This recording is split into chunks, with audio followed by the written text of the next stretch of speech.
সবাইকে নমস্কার জানাই সকল দর্শকগণকে। চলো আজকে নতুন বিষয়ে শিখব। আর যদি এই চ্যানেলে নতুন হয়ে থাকে তাহলে এই চ্যানেলটি সাবস্ক্রাইব করতে ভুলবেন না। দ্য গুড লাইফ যিশু পিতা। চলো বেশি দেরি না করে বাক্যে এগিয়ে যাই। তো আজকে যে বিষয়ে শিখব সেটা হলো প্রার্থনা। কীভাবে করতে হবে ঈশ্বরের কাছে, সেই বিষয়ে আজকে আমরা আলোচনা করব। তো তার আগে এই জগতে, এই সংসারে প্রত্যেক মানুষই অসুস্থগ্রস্ত হয়ে আছে। কীভাবে সে ভালো হবে, কীভাবে ঈশ্বরের কাছে প্রার্থনা করবে, তার ফলে ঈশ্বর তার প্রার্থনা স্বীকার করে তাকে আশীর্বাদ করবে। তো বাক্যে যাই, বাক্যে ঈশ্বর সবাইকে আশীষ করুক।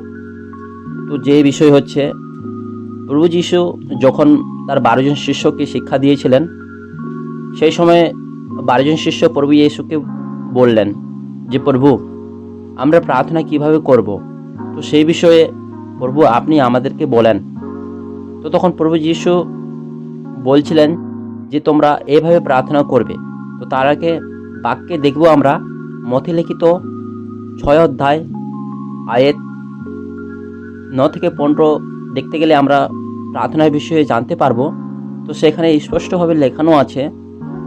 চলো আমরা সেই বাক্য অধ্যয়ন করি, আর সেই বাক্য থেকে আমরা অনেক কিছুই শিক্ষা লাভ করতে পারবো।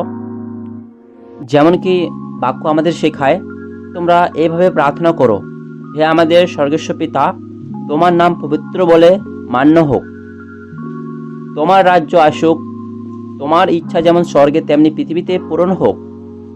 যে খাদ্য আমাদের প্রয়োজন তা আজ আমাদের দাও।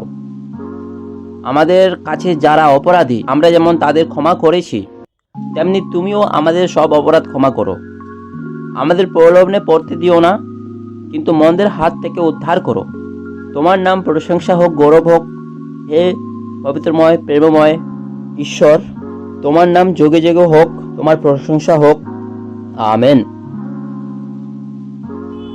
Thank you for watching this video.